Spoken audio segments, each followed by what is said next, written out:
Crié a mis hijas toda la vida solo, porque a su madre le gustaban los lujos y la buena vida. A los años apareció, se llevó a mis hijas, las metió en su mundo de tráfico. Cuando se fue detenida la mamá, mis hijas me rogaban que las recibiera. Desde que nacieron, Laura se convirtió en el centro de mi vida. Criar sola a mis hijas no fue fácil, pero no había otra opción. Sus primeros años estuvieron llenos de trabajo duro y noches sin dormir, pero cada sonrisa de ellas me daba fuerzas para seguir. Trabajaba en la fábrica, un empleo sencillo y agotador, pero me permitía llevar comida a la mesa y pagar el alquiler. Cada día era una lucha constante. Levantarme temprano, preparar el desayuno, alistar a las niñas para la escuela y salir corriendo al trabajo. Por las tardes, ayudar con las tareas, cocinar de nuevo, limpiar y asegurarme de que nunca sintieran que les faltaba amor. Siempre pensé que eso era lo más importante, más que cualquier lujo o comodidad. La mamá de las niñas desapareció cuando ellas apenas tenían unos meses. Nunca recibí una explicación clara. Lo único que sabía era que se fue, y nunca volvió. Me quedé con el peso de todo: criar, educar y proteger a mis hijas sin apoyo. A veces sentía que el mundo estaba en mi contra, que la vida me había puesto un camino imposible.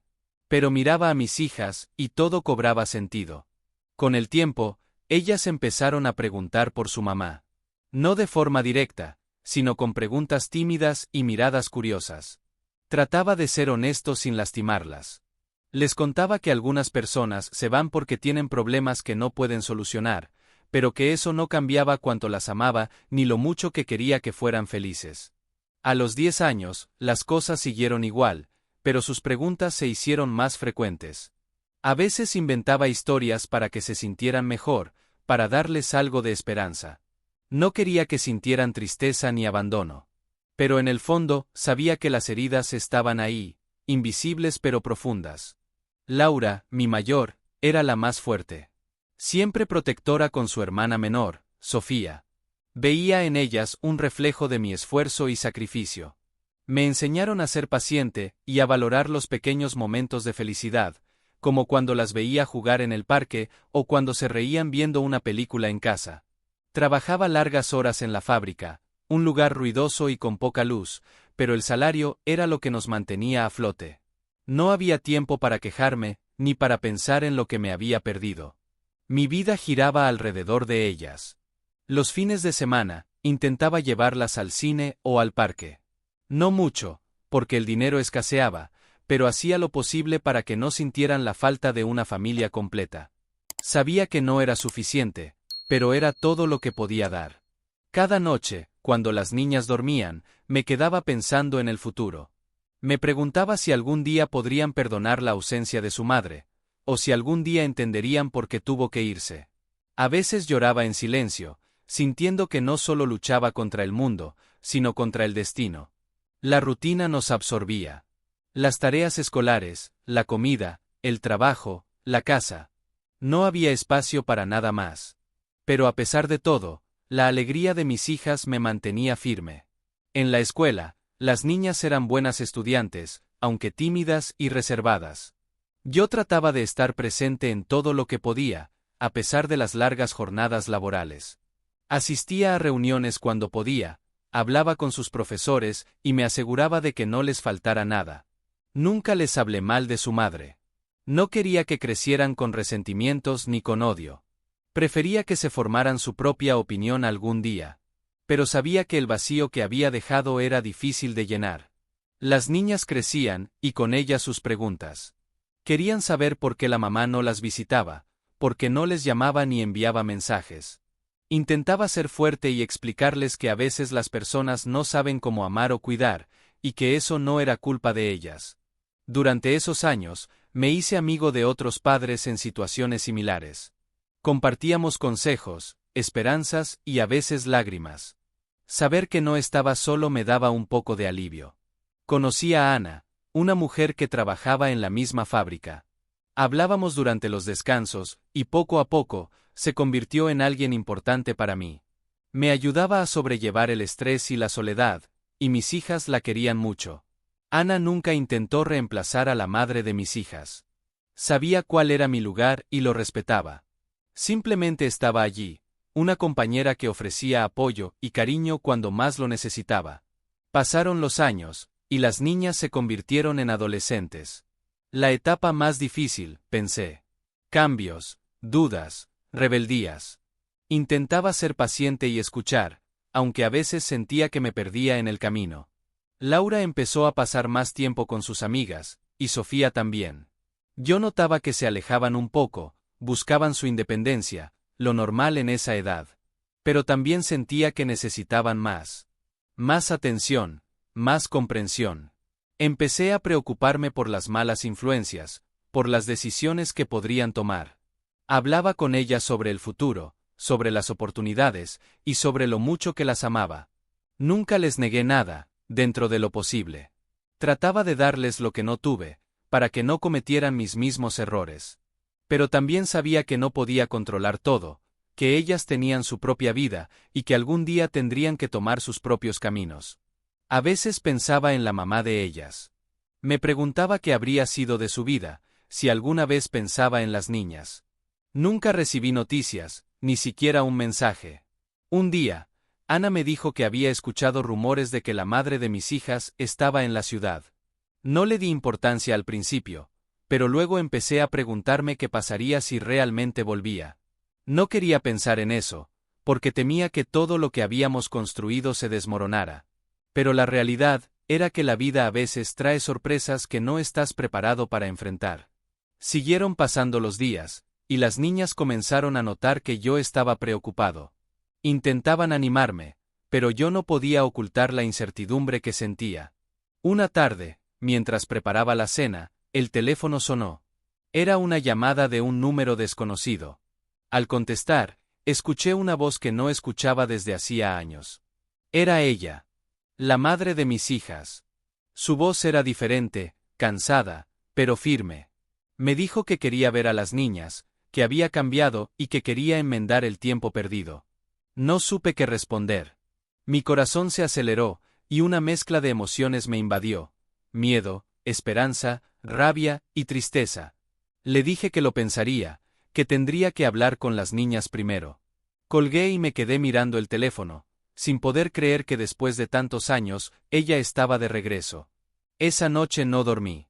Pensaba en las consecuencias, en cómo reaccionarían las niñas, en lo que esto significaría para todos. A la mañana siguiente, les conté lo que había pasado. Laura y Sofía se quedaron en silencio, mirándome con ojos abiertos. No sabía si sentir miedo o ilusión en ellos. Les dije que quería lo mejor para ellas, que cualquier decisión que tomaran la respetaría. Pero dentro de mí, sabía que esta situación cambiaría nuestras vidas para siempre. Los días siguientes transcurrieron con una mezcla de calma tensa y expectativa. Intentaba mantener la rutina para que mis hijas no sintieran que el mundo se les venía encima, pero en el fondo todos estábamos en una especie de limbo, esperando lo inevitable. Laura y Sofía hablaban poco del tema, aunque se notaba que sus pensamientos giraban en torno a esa llamada inesperada. Yo mismo me debatía entre el deseo de protegerlas y el miedo de abrir una puerta que podría traer más dolor que consuelo. Ana me apoyaba en silencio, entendiendo que esta era una batalla que tenía que enfrentar solo. Por las noches, cuando todo estaba en calma, me encontraba repasando mentalmente cada conversación, cada gesto que pudiera anticipar lo que vendría. Recordaba cómo había sido criar a mis hijas sin ayuda, el cansancio constante, los sacrificios que parecían invisibles a los ojos de otros. Me preguntaba si esa mujer que había desaparecido tan abruptamente alguna vez había pensado en ellas, en lo que dejaron atrás. Pero esas preguntas no tenían respuesta, y lo que más dolía era la incertidumbre. Conforme pasaban los días, Laura empezó a mostrarse más pensativa. La veía mirar el celular con frecuencia, dudando si escribir o no. En ocasiones, me sorprendía perdida en sus pensamientos, una mezcla de emoción y temor en sus ojos. Sofía, en cambio, parecía más callada, como si tratara de protegerse a sí misma del posible desengaño que sabía que podía venir. En el trabajo, la rutina seguía igual, pero yo estaba menos concentrado. Mis pensamientos estaban en casa, en esas dos niñas que eran mi todo, y que ahora enfrentaban una tormenta que yo temía.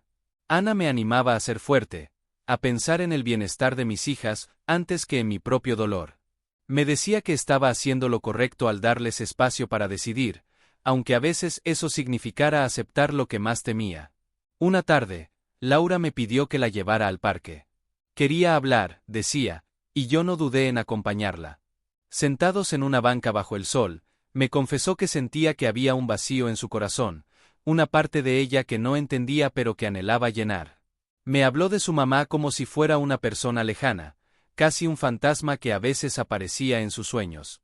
Me pidió que no la juzgara si decidía darle una oportunidad, aunque yo supiera que eso podría abrir heridas profundas.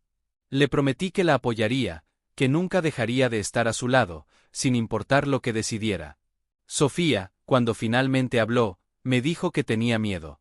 Miedo de que esa mujer que parecía tan diferente pudiera volver a lastimarlas, y miedo también de perder lo poco que tenían conmigo. Sus palabras me partieron el alma, porque sabía que yo tampoco podía protegerlas de todo. La relación entre las niñas comenzó a cambiar lentamente. Las conversaciones se hicieron más frecuentes, se escribían mensajes, buscaban información sobre su mamá. Pero también había momentos de tensión, de confusión, cuando no sabían qué sentir.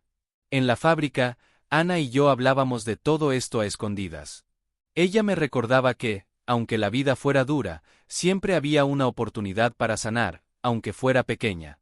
Los fines de semana se convirtieron en momentos para pensar y planear. Quería estar preparado para lo que viniera, para enfrentar a esa mujer y, sobre todo, para proteger a mis hijas. Finalmente, llegó el día en que su mamá pidió verlas. No fue una invitación directa, sino a través de mensajes y llamadas cuidadosas, como si temiera romper algo frágil. Laura y Sofía discutieron conmigo antes de aceptar. Querían saber qué pensaba, aunque parecía que la decisión ya estaba tomada. Accedí con la condición de estar presente, para asegurarme de que todo fuera bien.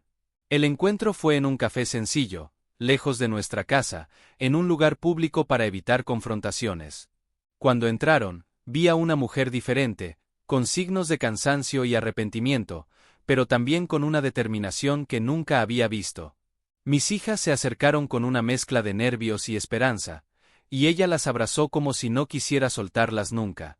Durante horas, hablaron de cosas pequeñas, de recuerdos vagos, de los años perdidos. Se reían y lloraban al mismo tiempo, tratando de construir puentes en un mar de dudas. Yo observaba desde la distancia, sintiendo que mi lugar se desdibujaba, que esa historia que había escrito con ellas podía tener un nuevo capítulo, uno incierto y lleno de promesas rotas. Pero también vi en sus ojos la necesidad de creer, de tener una familia completa, aunque fuera por un tiempo. Después de ese día, las visitas se hicieron más frecuentes. La mujer parecía cambiar, mostrando interés genuino, enviando mensajes y regalos. Laura y Sofía parecían felices, y eso me hacía feliz a mí, aunque el miedo no me abandonaba. Sabía que la vida no era un cuento de hadas, que las apariencias a veces engañan, pero quería confiar en que esta vez sería diferente. Mientras tanto, yo luchaba con mis propios demonios. La tristeza de haber criado sola a mis hijas, la rabia contenida hacia su madre, y el temor de perderlas para siempre. Ana seguía siendo mi apoyo, recordándome que el amor no siempre es suficiente, pero que la paciencia y la fortaleza podían ayudar a atravesar cualquier tormenta. Por las noches, cuando todo estaba en silencio, pensaba en el futuro incierto, en las decisiones que tomaríamos y en cómo eso cambiaría nuestras vidas para siempre. Pero también sabía que, pase lo que pase, nunca dejaría de ser su padre, y que siempre estaría ahí, esperándolas con los brazos abiertos. El primer mes desde que Laura y Sofía se mudaron con su madre fue como un desfile de novedades. Me mandaban fotos de su nueva habitación, del enorme televisor que tenían en el cuarto, de la piscina que había en el condominio, y de cenas en restaurantes que jamás en mi vida hubiera podido pagarles. Yo miraba esas imágenes con una mezcla de tristeza, impotencia y resignación. Sabía que estaban ilusionadas, que sentían que por fin la vida les sonreía, pero también presentía que aquello no era tan limpio como lo querían hacer ver. Las cosas no cuadraban. La madre nunca había trabajado en nada estable, y su pareja, Esteban, tampoco figuraba en nada que justificara semejante nivel de vida. Pero claro, Las niñas no veían eso. Con el paso de las semanas, el contacto conmigo se fue apagando. Ya no me llamaban para contarme cómo estaban ni para preguntarme cómo me sentía. Solo recibía mensajes esporádicos, vacíos, con emojis o fotos posadas, como si intentaran demostrarme que estaban mejor sin mí. Y quizás así lo sentían. Para ellas, yo representaba la escasez, la rutina, el trabajo duro.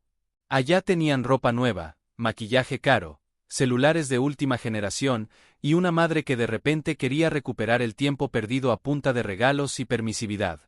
Lo que más me golpeó fue enterarme, por un vecino del barrio donde vivían, que las niñas ya no estaban yendo al colegio. Que salían tarde, vestidas de una forma que nunca las dejé salir yo, con gente mayor, en autos de lujo con música fuerte. Me costaba creerlo. Las mismas hijas que yo había criado con tanto esfuerzo, ahora se movían en un ambiente que siempre intenté mantener lo más lejos posible.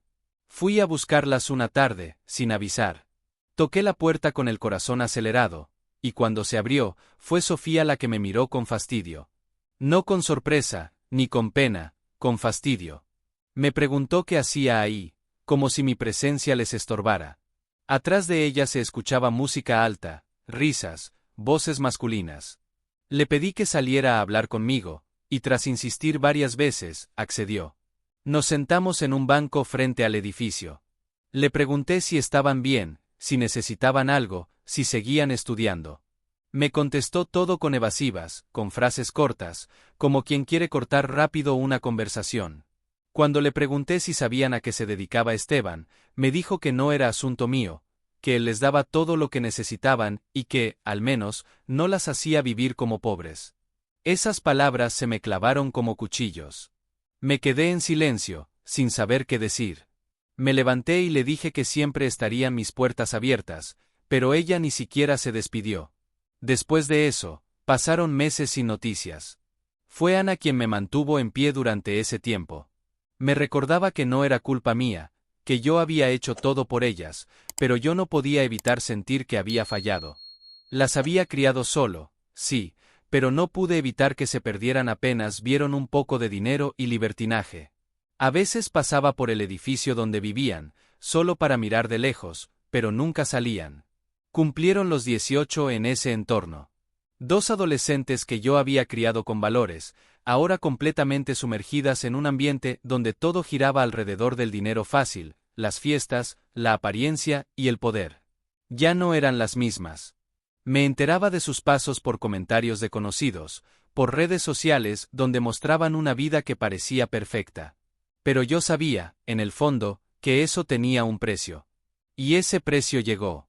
Una madrugada, mientras me preparaba para ir a trabajar, recibí un llamado de un número desconocido. Era un funcionario del juzgado. Me pedía que me presentara en el tribunal con urgencia. Pregunté qué pasaba, y solo me dijo que tenía que ver con mis hijas. Sentí el estómago apretarse como una piedra. Cuando llegué, me enteré de todo de golpe. La policía había allanado el departamento donde vivían su madre y Esteban. La redada no había sido casual, llevaban meses investigándolos. En la casa encontraron armas, droga, dinero escondido. Esteban fue detenido al instante, y su madre también. Mis hijas, al ser mayores de edad, quedaron libres por no tener antecedentes y por no haber pruebas directas contra ellas, pero quedaron completamente solas. Sin casa, sin dinero, sin nada.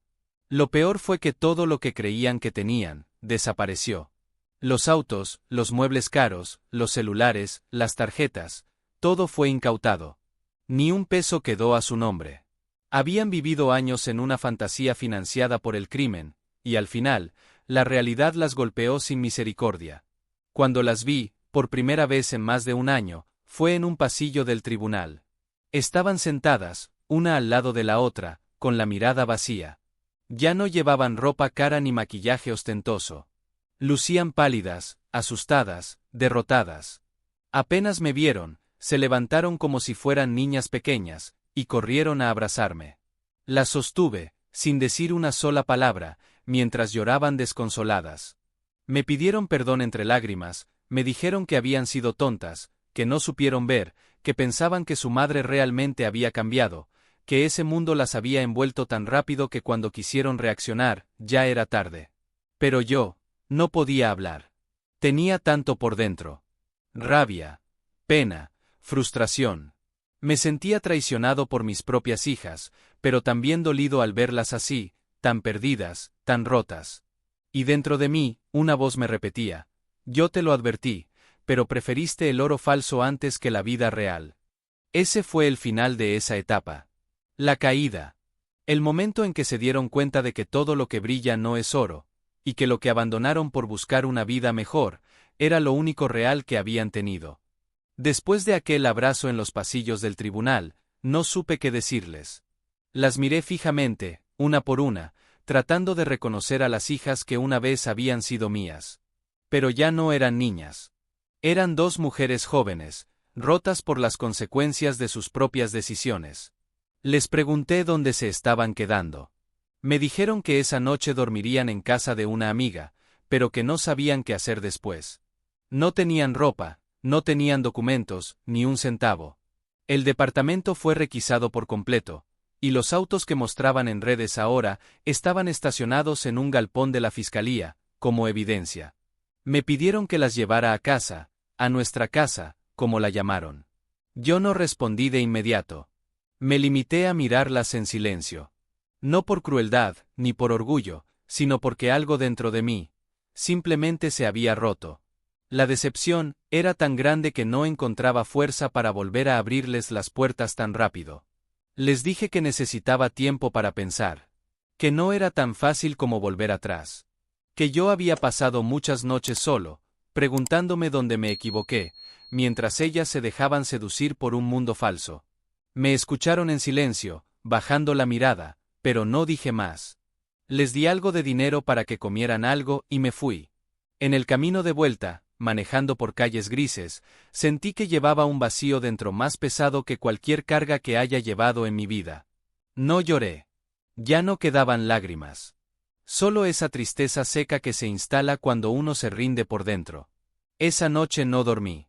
Pensaba en cómo, después de criar a mis hijas solo, con tanto sacrificio, ellas me habían cambiado por una vida de lujos comprados con sangre ajena.